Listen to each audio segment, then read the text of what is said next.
Hello, everybody. Welcome. As we're waiting a few minutes before we get started. So while we're waiting, why don't you tell us a little bit about yourself and where you're coming from in the chat so we get to know you a little bit better. Hello. Hi, everyone. Welcome. Yeah, so if you guys like, hi, Meredith from Toronto. Please, while we're waiting to get started, write your name and where you're coming from in the chat. Hi, Mallory. I wanted to participate. Exactly. Perfect. Oh, Nebraska. Fantastic. Great. Hi, everyone. Okay, so we're getting a few more people coming in. Okay. Saskatchewan. Nice. Perfect. Okay, so I guess we'll get started now as people are filing in. First of all, thank you so much for taking your time out of your busy schedules to come here today. I'm Stephanie, I'm Keela's marketing specialist. We also have Meredith in our chat today, who's been helping out in the tech side of things. So you might see her in the chat box answering a few questions. So feel free to say hi. So before we get started, I just wanted to acknowledge that Keel's head office is in Vancouver, which is on the traditional, ancestral, and unceded territories of the Coast Salish people, the Musqueam, Squamish, and the Tsleil-Waututh First Nations, and give thanks to their generosity, hospitalities on these lands and waters.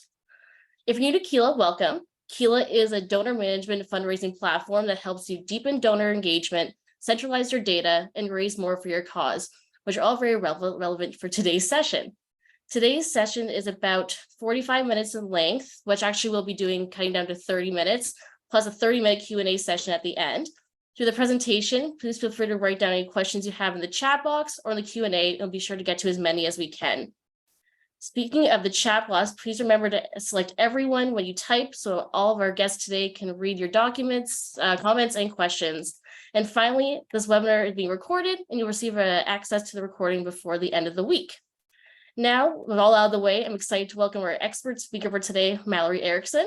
Mallory is an executive coach, fundraising consultant, and host of the podcast, What the Fundraising, which is aimed at supporting nonprofit leaders and fundamental change in the way that leads and the way that we lead and fundraise.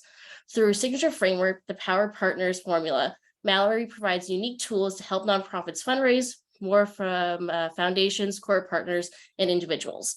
So without further ado, I'll hand it over to Mallory. Hi, everyone. Thank you so much, Stephanie. Thank you, Meredith. Hi, Bobby. Thank you so much. I'm so glad you guys are all here. We are going to have some fun today. And I just want to say, so this presentation, hi, Mary. I usually do this presentation over about 45 minutes, but we had so many amazing questions pre-submitted before this webinar around what your individual donors are looking for, particularly like lapsed donors, or if you're a small nonprofit. We thought the questions were so valuable that I'm going to sort of do my presentation time for our first 30 minutes together, and then we're going to have a lot of time for Q&A. So as things are coming up for you, write them down, put them in the chat, put them in the Q&A. I'm going to make sure there's a lot of time for that at the end. Okay, so I am going to share my screen with all of you. So if we have not met before, it is so nice to meet you. My name is Mallory Erickson, and like so many of you, I always start my presentations with a little bit of a bio about me. And I don't know about you or how you became a fundraiser, but I became an accidental fundraiser. First as a nonprofit managing director, actually, and then an executive director. And I would love it if you would tell me in the chat if you are an accidental fundraiser or how you found yourself in this role, because I think it's so interesting how we all come to our work. The thing is that when I first became a fundraiser, I had a lot of ideals around what it might look like, that I was going to have donors coming to me and I was, going to be this sort of magnetic fundraiser. And the truth was actually quite different. And I call this phase of my life my impact report fake phase, because I felt as I was building this nonprofit that there was so much pressure on me to put up this appearance everywhere, like I had it all together, when the reality was that running this nonprofit fundraising was a constant hustle. I didn't have a donor pipeline I trusted. exhausted. I was working 12 to 15-hour days sometimes. I ended up developing chronic pain in my neck, and it wasn't sustainable. And I got to a moment where I thought, you know what, I might need to leave the nonprofit sector. I cannot figure out how to get this fundraising thing to work for me. But I knew I loved this sector so much. And so I ended up going down a research rabbit hole, testing every fundraising strategy you could think of. I got certified as an executive coach. I got trained in habit and behavior design, and it finally all clicked and allowed me to combine the science and art of fundraising in a really unique way. That's what led to the creation of my signature program, which is called the Power Partners Formula. I see some folks here who are inside our program, which I love. You're going to get a refresh on some of the energy leadership stuff, and everything that we are going to be talking about today on this webinar comes from inside that program as well. So that's a little bit about me. And so you're going to get in our webinar today, we're going to be using some executive coaching strategies. We're going to be using some habit and behavior design strategies, and then some tactical fundraising strategies. And I'll explain why the combination of those elements is so incredibly important when we're talking about what your donors want and how you can actually connect with them. Because the reality is that money moves in connection. Money moves in relationships. And so often as fundraisers, we think of this through the perspective of, how do I show up and sort of say exactly the right thing? What are the things that I should be doing for my donors? And it's not that those things aren't important, but when we aren't aware about what's happening inside ourselves, what our energy feels like, what our where we're being held back from taking effective action, when we aren't aware of what's happening to us as fundraisers, we actually aren't open to the type of connection that we're trying to create. And we aren't able to build the relationships with funders that we are trying to create. And I'm sorry if I'm a little out of breath, y'all. I'm 24 weeks pregnant now, and baby is taking up my lung space. So if I seem out of breath and you're like, is she working out? I mean, kind of, but it's a little bit different. So just forgive me a little bit if I need a few more breathing breaks. Okay. So everything, when it comes, I deeply believe that everything starts with fundraiser enablement. And part of fundraiser enablement is us starting to understand what are the barriers to us being able to take the fundraising actions that we have been trying to take. So everything starts with awareness around our emotions. And if you've ever heard me speak before, you have probably seen this slide, which is the core of coaching. This is called the cognitive behavior loop. This is the idea that our thoughts and our beliefs inform how we feel, and then ultimately how we show up, the energy and the action that we show up with. And that is the number one thing that impacts our results. So we are trying to raise more money from individual donors. That's why you're on this webinar. I'm going to show you how the connection between these pieces is actually what's impacting your ability to raise more from those individual funders, right? So I'm going to say that again. Our thoughts and our beliefs inform how we feel, and then ultimately how we show up. When I first started to understand this concept, I started to understand, okay, every time I was feeling really uncomfortable fundraising, or anytime I was feeling a lot of resistance fundraising, there were some thoughts and beliefs I was holding about fundraising and money and value that were leading to that discomfort. And I started to look at what were they. And what I believed at that point in my life was that fundraising was about trying to figure out exactly the right thing you could say to get someone to do something that they didn't really want to do, which was give away some of their hard-earned money and get nothing in return. Okay, those were the thoughts and those were the beliefs that I held about fundraising. Now, there is no way that those thoughts and beliefs can ever feel good, right? Those thoughts and beliefs about fundraising are never going to make fundraising feel good. And they're never going to allow me to be open to the connection with funders that I need to actually build those individual relationships. So the first thing I had to do was address what I believed was true about good fundraising. And I really sat with, what do I think when fundraising feels great, when I feel in a flow state with fundraising, what's happening? What is great fundraising really about? And that's what led to the creation of what's now the Power Partners mantra, which is that great fundraising is not an ask, it's an offer. It's an invitation. It's about vulnerability and connection and partnership and giving people an opportunity to make the same change in the world that you're trying to make. And it's a gift, you guys. We inside the nonprofit sector, I think we take for granted a lot of the time what it feels like and looks like to do mission-driven work every single day, to get to wake up and do something that's aligned with our values and our passions.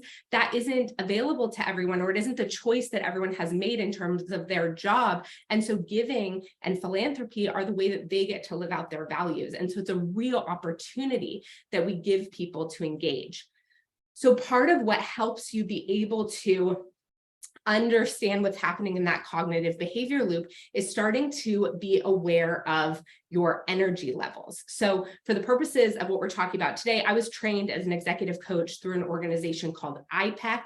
IPEC talks about something called energy leadership. And so we're going to be doing like a little bit of that today, because this is a really helpful way to start to see, ooh, there's a way that I might be getting in my own way of connecting with donors, or there might be something that's holding me back from actually being able to build those types of individual relationships, or even to figure out what to do to bring back a lapsed donor, right? The part of what increases our capacity and our ability to be able to find solutions to things comes back to our energy.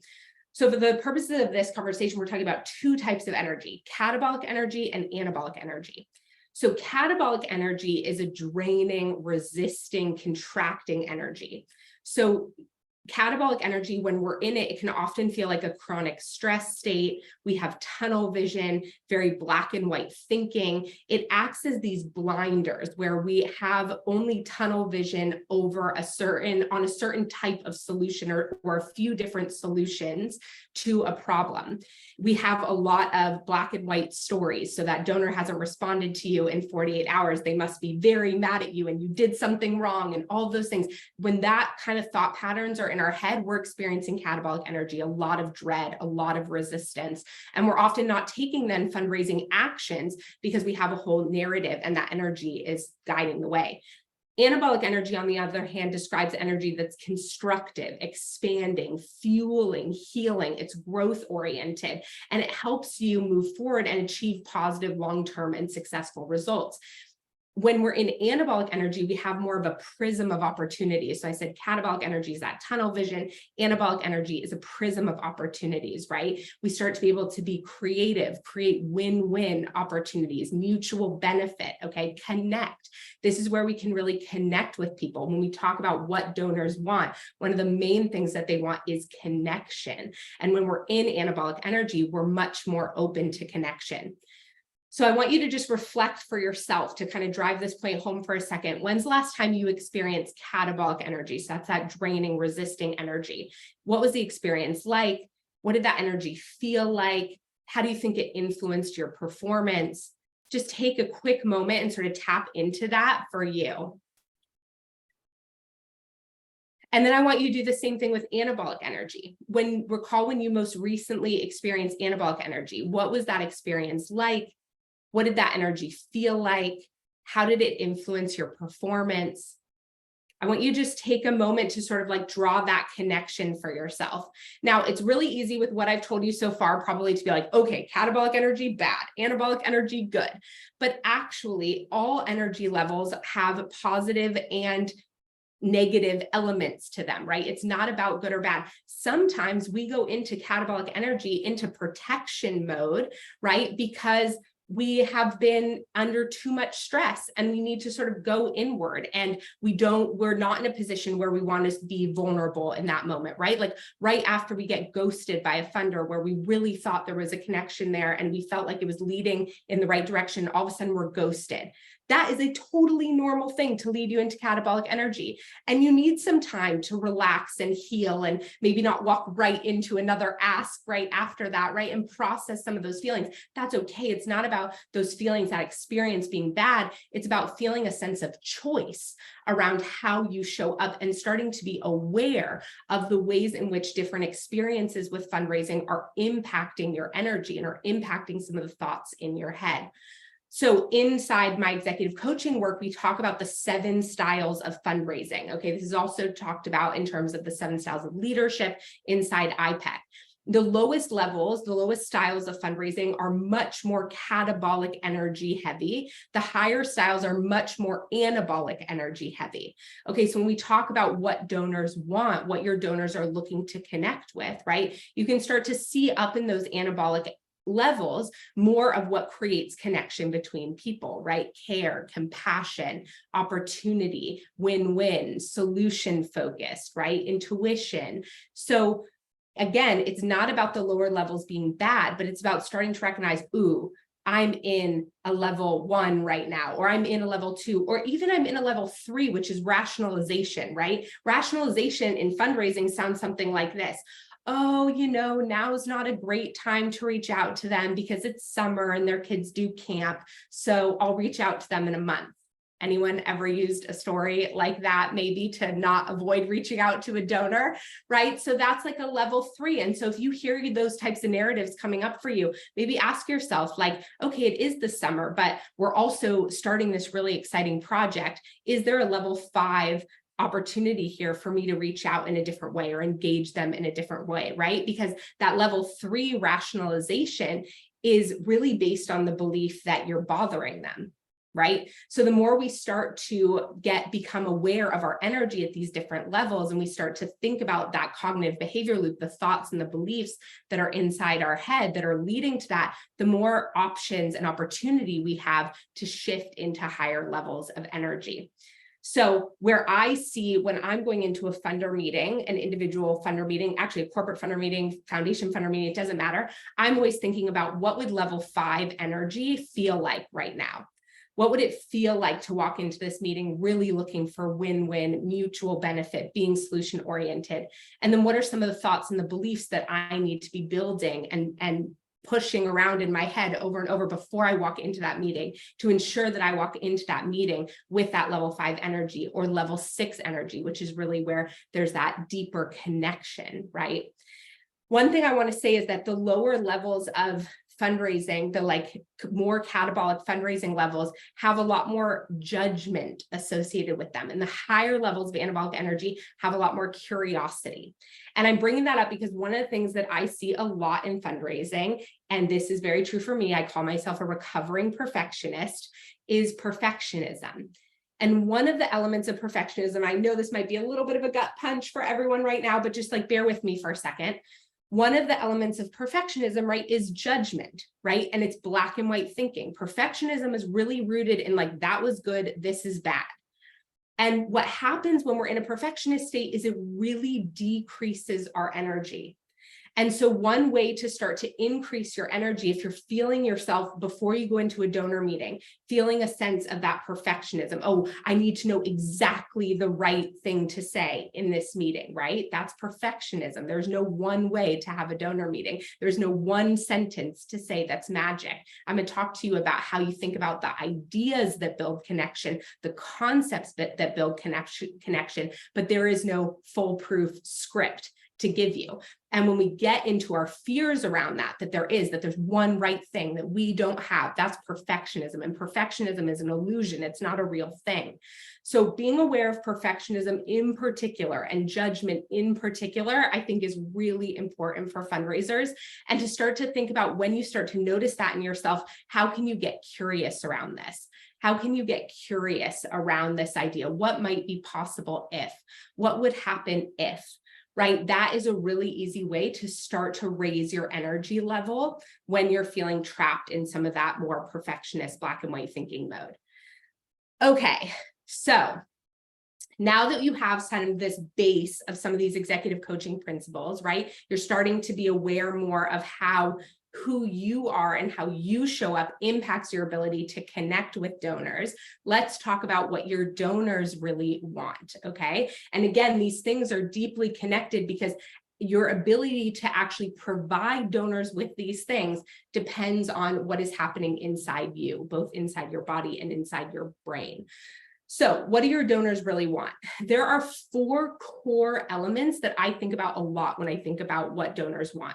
Number 1 is belief that their involvement matters, right? We often hear things like, oh, you need to share your impact. You need to show, exactly how this money was spent, right? And everybody's like, how do I show like what exactly we did with $25, right? I don't know if that's been you, but that was me. So what donors are actually looking for is belief that their involvement matters. They want to know the reason why sharing impact, the reason that feedback loop is so important is because they want to be reinforced. You told them before they gave that gift that they mattered, right? That their involvement mattered. And what they're really looking for after that is belief that it matters. And before, right? They want to believe that their involvement matters. That's why we're so specific with people when we're asking them to give about why their particular involvement matters.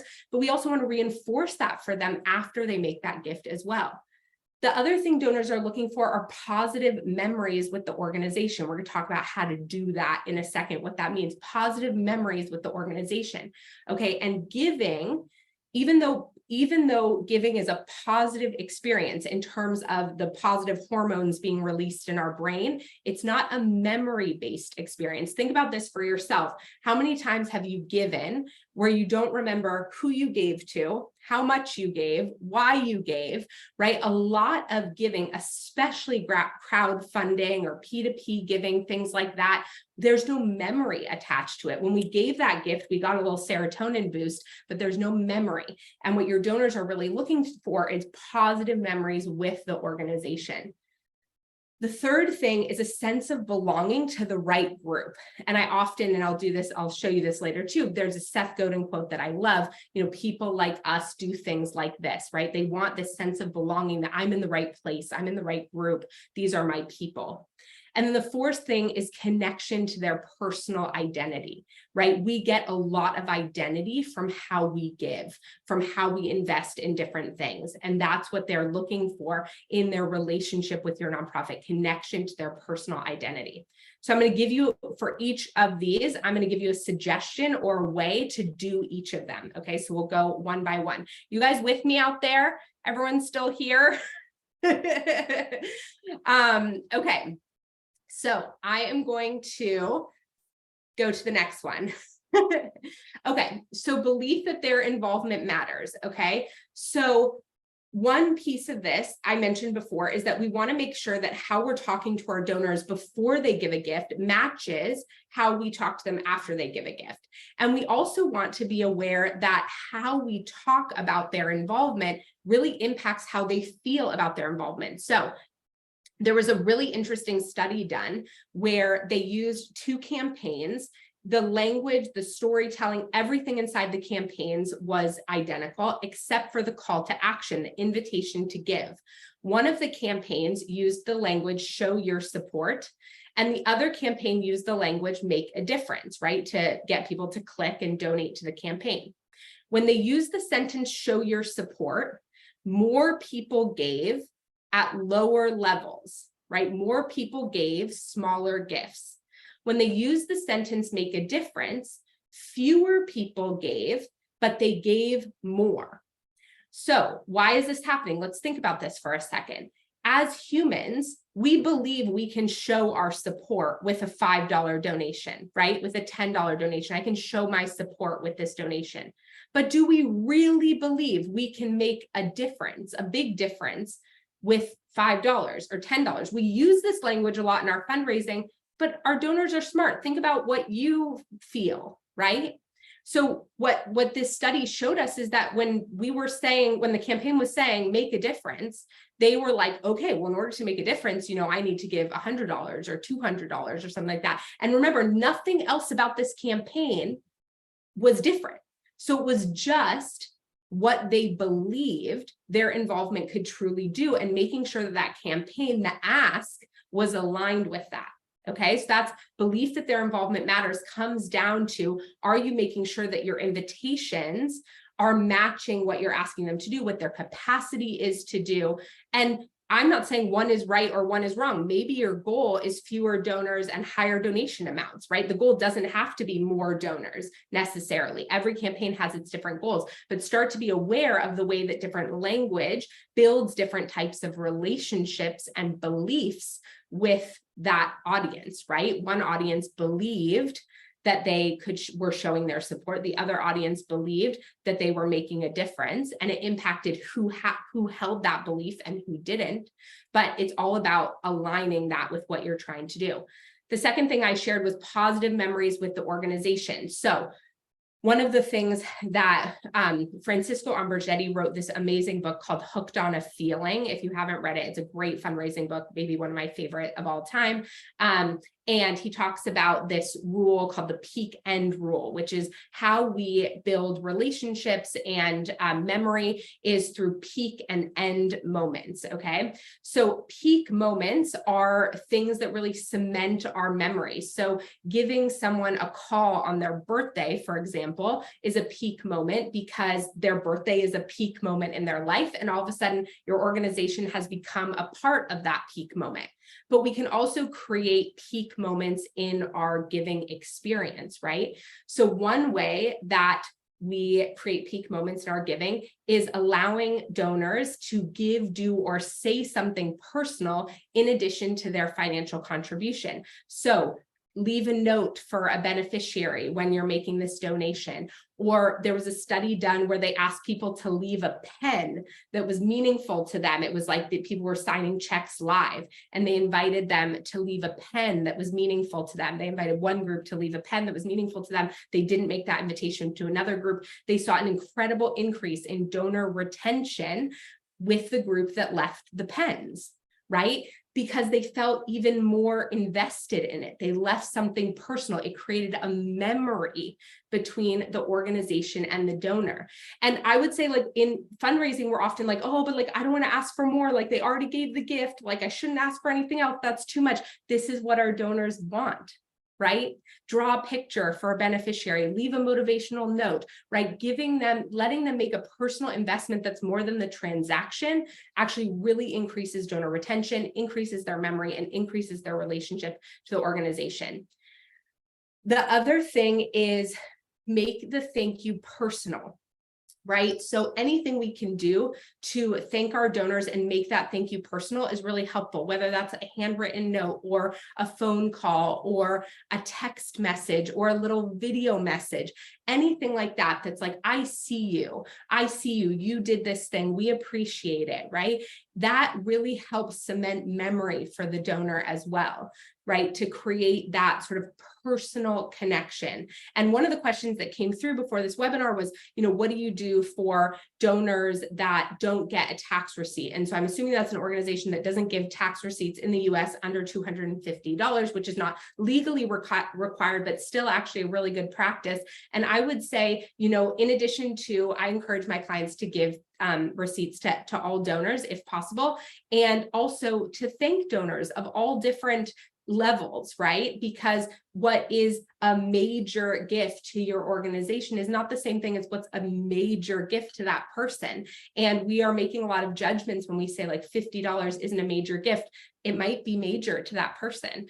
And so the more we can create, personalized thank yous, and those can also be automated. It can feel personal without it actually being a one-to-one, right? Having a thank you email that goes out that puts in the person's first name, that feels like it's really written from another human being, that's in a plain text email, that's from the executive director, that's 3 or 4 sentences, like it's not some big newsletter, that still feels really personal to the person.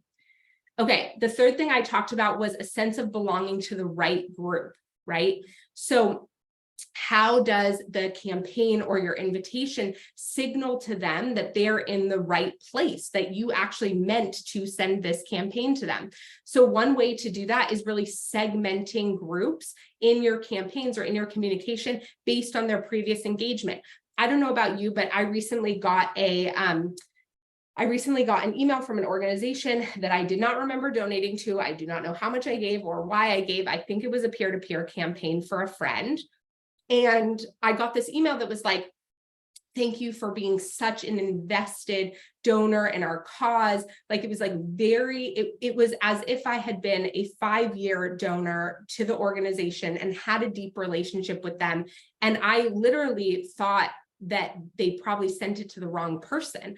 I was like, oh, I think they must have messed up my email address. Like, should I tell them that they accidentally sent this to me? This must be for someone else, because there was no way it was me. And then I looked up the organization. I was like, oh yeah, I think that was through this thing that I ended up doing that, right? But so we want to be validating people's identity. And so the more we can segment and the more we can create communications that actually relate to that person. And if you do peer-to-peer fundraising and you have the capacity to do this in your technology, I even think saying like, you know, we're so grateful that you gave because your friend is involved in this organization. Like, it means so much to us. And we'd like to tell you a little bit more about what we do in case you're really interested in building a more personal relationship with us as well. Like, that level of transparency and that level of awareness around who they are actually does increase their sense of belonging, because they're like, oh, they're talking to me, right? The other thing that really helps increase a sense of belonging is no fluffy language, but communicating with clarity and purpose and confidence. Sometimes we are very bland in our communication because we're like, oh, but like maybe somebody's not going to like that. Maybe somebody's not going to like that when we're stronger in our opinions and our position on something. But you know who is going to like it? All of the right people. Okay. And the moment we try to be everything for everyone, we end up being nothing for everyone. And so to help the right people, you know, my sort of tagline under Power Partners is raise more from the right funders without hounding people for money. And part of what makes us identify the right funders is to make sure that our language is filled with clarity, purpose, confidence, and that we are not so afraid of not being liked by everyone, because that's not the point. We're here to make change and make impact, and not to be, you know, people pleasers, although also a recovering people pleaser. So if that felt a little triggering for you, don't worry, I'm there too. But we have to be aware of the way that gets in the way of us actually creating belonging and connection with the right funders. Okay, and then the fourth one is connection to their personal identity. And I shared this quote with you before, but you know, I love this Seth Godin quote. It really helped orient me around so much of my fundraising. People like us do things like this. We are always trying to figure this out as people. Do people like me give to campaigns like this? Do people like me volunteer at opportunities like this? Do people like me go to galas like this? And so the more in our communications and the way we treat people and the way we build connection, we're reinforcing that or not, right? Or making it clear, like, so clear with who we are, that people are also able to say, oh yeah, no, those aren't people like me. That's okay. Actually, if people are able to say, oh yeah, no, that's not people like me, that actually probably means you're doing a good job helping the right people understand that their people are there, right? So really think about that. All right, does this email, does this event, does this gala really help people see people like me do things like this? Okay.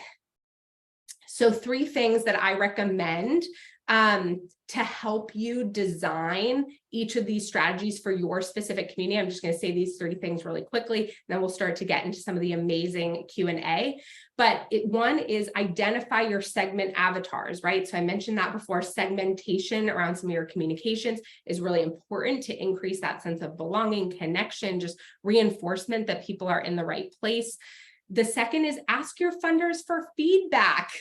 Get them involved in this process. Like, you know, maybe right after a campaign, you send out a survey, like, how did you like this? What did you think of so-and-so's story? See if folks will jump on the phone with you for 5 or 10 minutes, right? Every organization is different. And I started off all of this talking about the cognitive behavior loop. Sometimes we get so set in our thoughts and our beliefs that we are designing things for us, but we're not designing things for our donors. And so we need to get out of our own heads sometimes and ask our funders for feedback and really listen, really hear what they're saying. I heard recently about another consultant, you know, saying something like, I hate getting text messages or something, or random phone calls from nonprofits. And so all the nonprofits on the webinar were like, okay, so we shouldn't do that. It's like, no, that's one person's opinion, right? And the same thing is true for your opinion, right? Your goal is not to design your donor engagement strategy around your preferences for 2 reasons. One, we are actually very bad as human beings. We are actually very bad at knowing how we would feel about something in advance. So it's easy for us right now being like, oh no, like I really hate when people cold call me out of the blue. That has been studied. Those types of things have been studied, that actually how we feel about thinking about that right now is very different than how we feel when we get that thank you call on our phone. So that is the number one reason why we should not be designing around what we think we would like right now. But the other thing is that humans are different. And so, no consultant should ever be saying like, here's what I personally like, and then have you design your fundraising strategy around that. Ask your funders for feedback, or do the third thing, which is A/B test. Try two different things, see what happens, right? I shared some of the studies of A/B tests that have been done around leaving the pen or show your support versus make a difference. See how your donors, how your funders respond in real time. That's like amazing data. And you can A/B test on a small percentage of donors that can give you information for the rest of your campaign. Okay. You guys, I crammed 45 minutes into 30 minutes, so we have lots of time for great, juicy individual major donor questions. I'll give you a really quick recap of what we talked about. Understanding the relationship between how you feel as a fundraiser and what you think about fundraising. That cognitive behavior loop is fundamental to unlocking your ability to build real relationships with your donors. So everything we talked about after that, what donors want, that first part is a critical piece in being able to execute on those other four things. I shared a little bit about catabolic energy and anabolic energy. Start to just bring some awareness to that for yourself, right? We talked about 4 components around what your donors want, and then how to design strategies for your specific community. Before I start to move into questions, I'll just tell you, Power Partners has been closed for quite a while because we have been building some very secret, very exciting things behind the scenes. It is opening again with a free masterclass on August 17th. You can sign up for it here. This is not some weird, creepy sales webinar. It is value packed. And then if you're interested in learning more about Power Partners, we do that in the last 10 minutes. But it's a very valuable, my goal is that people walk away with really tangible next steps around how to raise more from the right funders without hounding them. And then if you're interested in learning more about Power Partners, it's at the last 10 minutes of that as well. But sign up there if you want. And if you want to connect with me in other ways, here is my Instagram, or you can find me on LinkedIn. Either way, I'd love to hear from you. All right, let's go to questions. Amazing, Mallory. So yeah, if you have any questions, please submit them in the Q&A or in the chat box, and we'll get to as many as we possibly can. So our first question here is, what are some effective marketing strategies to attract donors to care about our organization? We focus on social well-being for older adults. Yeah. So, okay. So I really think about marketing and fundraising as very integrated elements. So when I think about what does it look like, kind of the top of the funnel, right? What's the initial engagement of people into your pipeline? I recommend using strategies that help create more problem awareness around what your organization solves. So marketing strategies, whether it's emails to the list that you currently have, blog writing on your website, social posting, whatever sort of the medium is that you use primarily, to share more about the problem that exists, educate people around the problems that exist, that are why your organization exists in the first place, right? A lot of times what stops people from engaging in organizations is like they don't actually really understand the problem that well. We also talk about on my marketing webinar, I don't know if Natalie's still here, but I have a webinar where I talk about, magnetic storytelling and marketing. And on that webinar, I talk about something about curing people of something called experiential blindness, which is that people have a hard time connecting to things when they don't have context for it. So as much as we can cure people of experiential blindness and introduce them to the concepts of our organization in sort of like light bulb moment ways, that is also something that cements memory, gets people engaged, they want to learn more, things like that. Amazing. So we actually just got a question from Matthew just to piggyback off of that. So traditionally donors are from the public and private foundations. However, with the growth of corporate social responsibility, is there a need for different strategies to reach those corporate philanthropy donors? Yes. Okay. So definitely, I mean, look, this is a huge question. And I would say like inside Power Partners, you know, we have a track for individuals, foundations, and corporate partners for exactly this reason. The very short, quick version is that most corporate philanthropy programs are still tied ultimately to the bottom line of the company in a certain way. So figuring out what the company is trying to do, the audience that they care about, and the impact that they're trying to make often has a strong correlation with their giving. There was a study done recently with corporate funders around how they viewed cause marketing. Cause marketing would be like a partnership between a nonprofit and a company where they're co-marketing a campaign.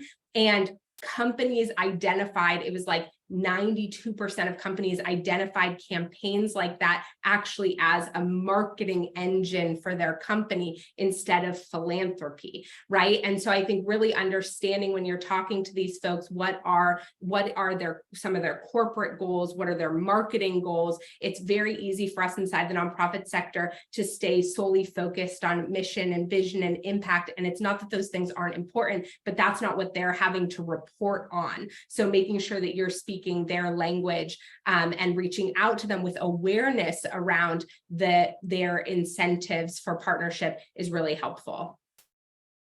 Amazing. So and we have another question that was submitted here. So what is the most impactful automation we can incorporate into our fundraising practices?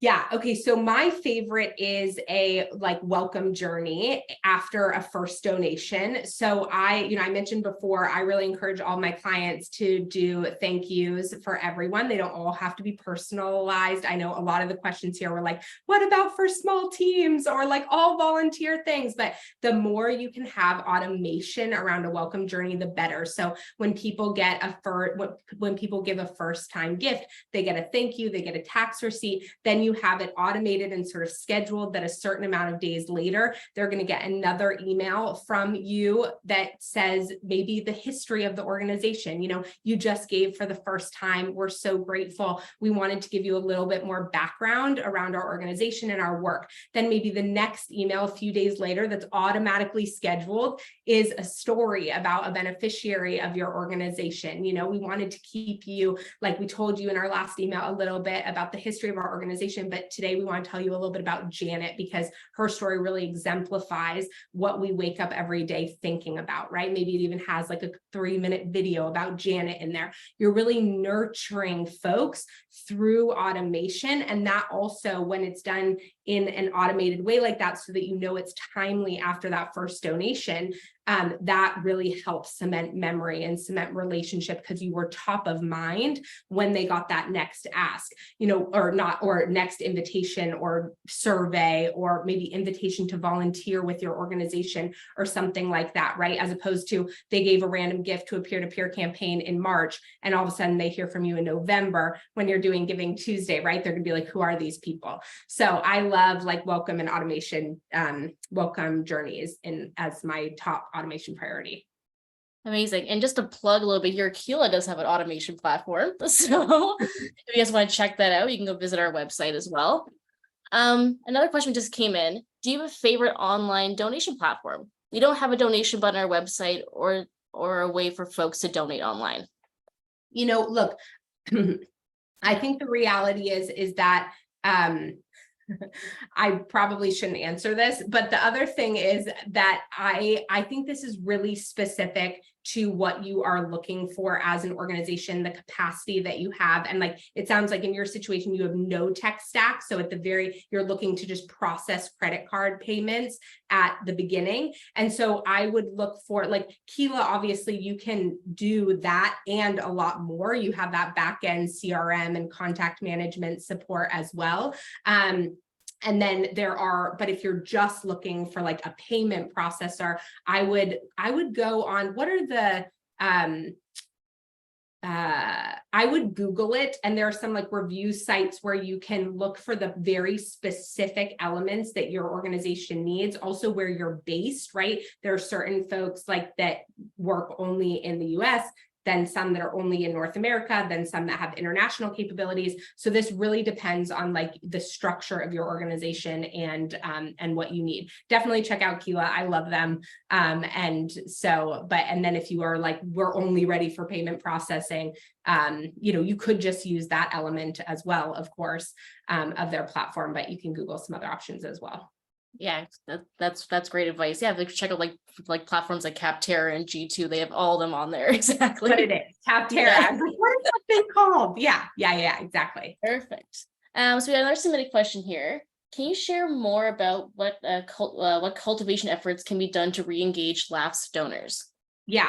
So I love this question. This came in before we started. And one thing I just want to say is like, not all lapsed donors know they are lapsed donors. Okay. So what I said before is like, not every donor knows who they gave to, when they gave, and why. So we keep these lapsed donors in a bucket as if we know they intentionally skipped a year or skipped 2 years or things like that. We do not know that.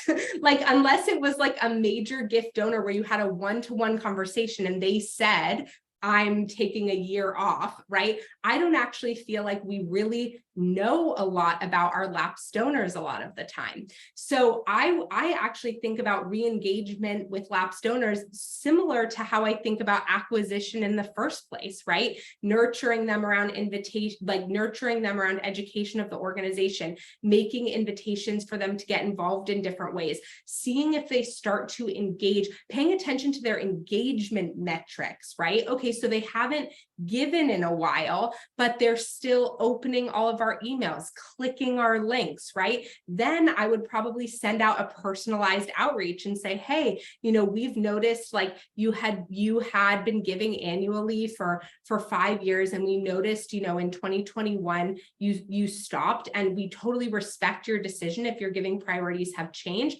but we noticed that you're still opening and reading and clicking on everything inside our emails. And so I just wanted to check in with you. I wanted to see if there was something that we did in 2021 that disrupted our relationship with you. I want to make sure, I really want that feedback if there is something that happened, because we really value how much you have invested in our organization and how interested you still seem to be in our cause, right? So I think like one is looking a little bit deeper at what's happening with those lapsed donors. And then the other is to test and try engagement strategies with different groups, not assuming that they really intentionally haven't given to you. Fantastic. And so another question that was submitted is from Tracy. How do we develop relationships with funders that are authentic and sincere?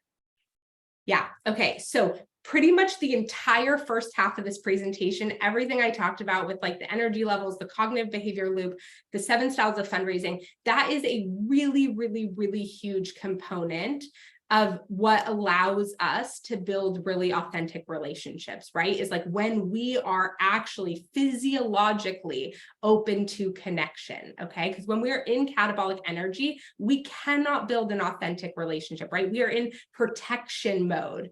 And so we are not open to that type of connection. So that's one piece. The other piece is transparency. The thing that drives me literally the most bonkers in the world is when we are like evasive with donors about why we want to be in relationship with them in the first place. I am not saying that the first time you reach out to a donor, you should say, hey, can you give me $100,000? But what I am saying is that you're being transparent about the reason why you want to have a relationship in the first place. Hey, I've noticed how much you care about addressing early childhood literacy in our community. I'm really inspired by the work you've done with X, Y, and Z. Over here at Blank Organization, we are fiercely committed to this too. We do it slightly differently through blank, blank, blank. I don't know if in the future there would be an opportunity for us to collaborate or work together. I know there's a lot of trust building and relationship building we need to do before that, but would you be open to a first conversation just to explore whether or not there's alignment between what we do and what you care about, right? That level of transparency, that's what breeds some of that authenticity. And when we aren't doing that, when we're like, hey, I just want to build a relationship with you, or I just want to get to know you, we feel disingenuous, we feel inauthentic. I call this the car salesperson way of fundraising, right? Because it's like, we're interested, we're like trying to be sly. And it's like, first of all, everybody knows what's happening. Everybody knows what's happening. Okay. And for the donor, they're like, I got a LinkedIn message the other day that was just like, hey, how are you doing? And I was like, what do you want? Like in my head, right? It's like we are all, humans are skeptical. And so the more honest and open and transparent you can be about your intentions in the beginning, that is what really helps, I think, build that type of authentic relationship. That's fantastic. And so this is more talking about, I guess, limitations and for nonprofits. How can we implement these ideas with a few fundraising staff? Yeah. So look, I think I so strongly believe that your strategy needs to match your capacity. It is so easy to come to a webinar like this and be like, okay, we have to do these 4 things that Mallory said. No, pick one of them, right? You are going to send out an email anyway with an ask at end of year. Think about how that language around show your support or make a difference can be really intentional to your folks, right? Think about if you walk away with one thing from this whole entire webinar, I hope it's awareness around your own cognitive behavior loop. That would be like the number one thing. Even if you just started to do that, have awareness around your own cognitive behavior loop and your own energy fundraising, you would actually start to see your fundraising capacity shift. Okay. And then the other thing is just as you get fundraising advice, right? Starting to think about, okay, like what fits into our capacity? What's something we could do now? What's something we could do? I love creating a 6-month board and a 12-month board and a never board. And so it's like when board members come up with ideas at a board meeting, your staff are like, oh, we should do this. I love that idea. I'm putting on a Post-it and I'm putting it on the 6-month board, right? And the 6-month board can move to the 12-month board, or it can move to the never board, or it can be reprioritized. But really being honest about your capacity in the moment instead of just shooting all over yourself is a really important part of addressing your capacity. The other thing is focus, okay? You do not need to do every single type of fundraising at once. Inside Power Partners, we talk about this. And so you should, whoever asked this question, definitely come to that free webinar because I talk a lot about this on the webinar. We talk about building one bridge, right? How to become less scattered between doing all these half-built bridges. So how do you identify, okay, what's the lowest hanging fruit for my organization? Is it foundations? Is it corporate partners? Is it individuals? Is it individuals that care particularly about X, right? And pick one thing first, right? And build out an engagement strategy around that. The moment we're like, I need monthly giving, and I need this, and I need a gala, and I need this, that's when we start to feel super scattered, super overwhelmed. So for small teams in particular, volunteer teams in particular, focus. Create an entire engagement plan around one type of funder, one particular alignment area, build that out completely until you are starting to build some engagement momentum there, and then you can build the next thing, right? It doesn't mean you only fundraise from one type of funder around one type of thing, but complete that one thing, stay focused on it, and then move to the next thing. So we just got a question that came in. So how do you address your donors when the recession is also affecting them? So I think that's another place where authenticity and transparency is really helpful.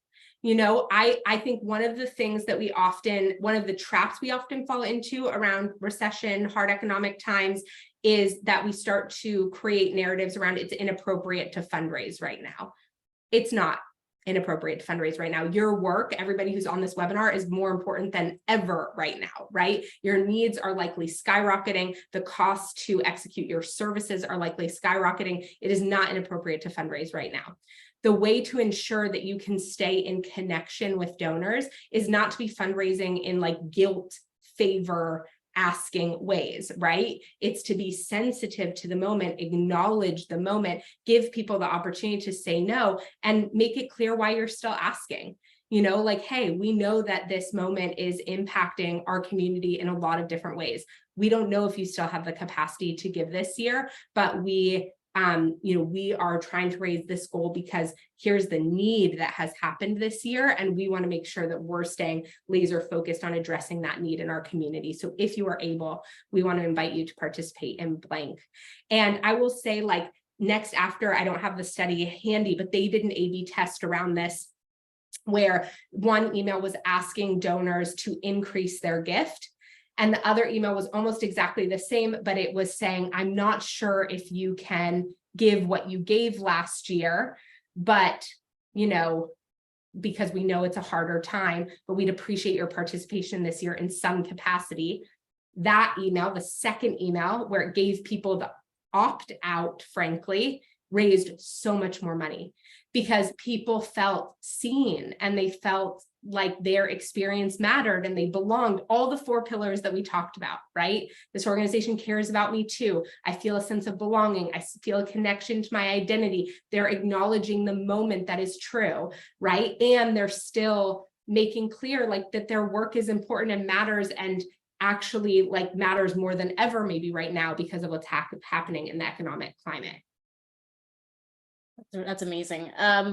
So we have another question here. What is your favorite question? What is your favorite question leading into the ask?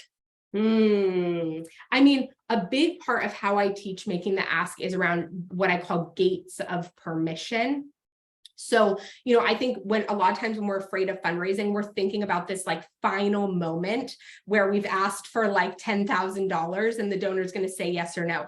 But there are all these like gates of permission before that. So this is a hard question because there are sort of a few. Like, I think, as you're starting to lead into an ask conversation, or even a conversation asking to be able to make an ask in the future, you should be asking things like, do you want to learn more about this? Are you interested in investing in a project like that? I also love asking donors to tell me about the best experience they ever had with a nonprofit and the worst experience they ever had with a nonprofit. I'm always like, it's really important to me that we are, cultivating and supporting this relationship in a way that feels really good to you. Like, I'd love to hear about what has felt good to you in the past when you've worked with nonprofits in this capacity and what hasn't, so that I'm, aware and mindful of what you're looking for in this type of relationship.